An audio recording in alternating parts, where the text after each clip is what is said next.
muscle that the handbag would rest on that was cut? What's that thin? It's like paper thin muscle. Brachioradialis. Good. This one, we're on the flexor side. It's broad, it's flat, it's shiny. That's a landmark muscle. What's that one? Palmaris longus. Palmaris longus. Good. What's going to be on either side of palmaris longus? Extensor carpi. Oh, flexor carpi and flexor carpi radialis. Good.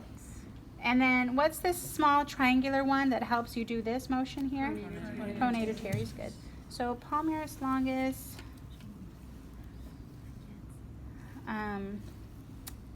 So here's palmaris longus. Here's pronator teres. The muscle right in between the two would be what? By the thumb side. So palmaris longus is right here. Pronator teres is right here.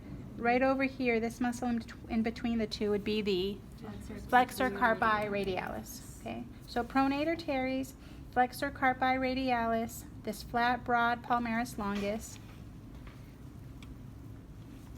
And then I want to see flexor carpi ulnaris. Let me just backtrack this way. If we're doing it on the extensor side, we have brachioradialis, extensor carpi radialis, extensor digiti minimi, extensor digitorum, extensor digiti minimi.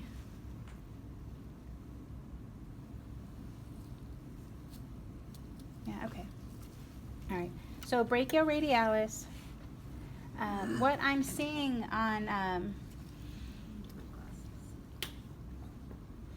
if the brachioradialis is gone or dissected away, you're starting to see, this is the flexor side, you're starting to see the extensor carpi radialis poking through on the extensor side. Remember there was that extensor carpi radialis longus and brevis? The brachioradialis should be really tight, covering this exposed extensor carpi radialis. We're on the flexor side. You're supposed to just see the flexors. But because this brachioradialis is cut, dissected out, half of it is missing, the extensor carpi radialis is poking through. Okay. So it would just be right here, but we're seeing it on this flexor side. So just make sure you don't get that confused. This paper thin brachioradialis, this pronator teres, flexor carpi radialis, palmaris longus, and this right here is flexor carpi ulnaris. And then if we flip it over, here's the extensor carpi ulnaris. So palmaris longus, flexor carpi ulnaris. Here's the flexor carpi ulnaris. Here's the extensor carpi ulnaris. Okay. And then there'll be the extensor digiti minimi. What's next? Extensor digitorum. What's next? Extensor carpi radialis. And this purse muscle that's cut? Brachioradialis. If you cut the skin this way and kind of open it up, you'll see the tendons going to the digits. It might be a little easier. Okay. You don't have to know it for the cat. So the thumb muscles, the pollicis muscles on the models only. This right here, if we take a look with the cat on his back, what do we see here? Biceps brachii. With the cat on his belly, if we were to turn it over, this one would be the brachialis. So just keep that in mind. When he's in this position, we see the biceps brachii.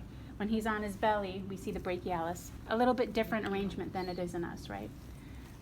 If we take a look, what's this muscle here? Kind of shot up. Latissimus dorsi. These kind of fan-shaped muscles, this would be the serratus anterior. If we kind of go deep into the armpit, my finger is touching the subscapularis. Okay? So if you kind of dissect out the latissimus dorsi, you'll see the serratus anterior. It says serratus ventralis. Give it the human name. Serratus anterior. You're poking into the armpit, and again, we're touching the base of the scapula. That would be the subscapularis. With regards to the pectoralis major and minor, what's on top in the cat? The pectoralis major, they have a bigger pectoralis minor. What was this muscle here that was going, yeah, I guess it was this one. It's a little chewed up here, but this one going straight up and down from the sternum to the hyoid. Sternohyoid. And then mylohyoid would be right here, right in the middle. What's on either side of mylohyoid? Digastric, good, like an upside down V. The big cheek muscle, like when you clench your teeth, masseter, good. If this right here is sternohyoid, what's this V-shaped muscle? I don't know, I'm not really that thrilled with it. Sternocleidomastoid, okay? Find it, I don't like it on this cat. Hopefully your cat has a better sternocleidomastoid. If this is sternohyoid, lateral and deep to it, like from the probe down versus the probe up, from the probe down would be from the sternum to the thyroid, it would be sternothyroid. From here up, it would be thyrohyoid. If I do think you guys should find the ribs.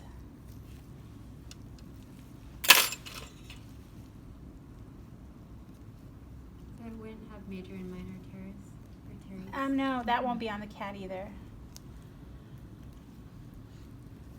I can feel the ribs, and if you clean out this fascia good enough, see how it's kind of this whitish yellowish fascia? If you clean it out enough, you may see the intercostals.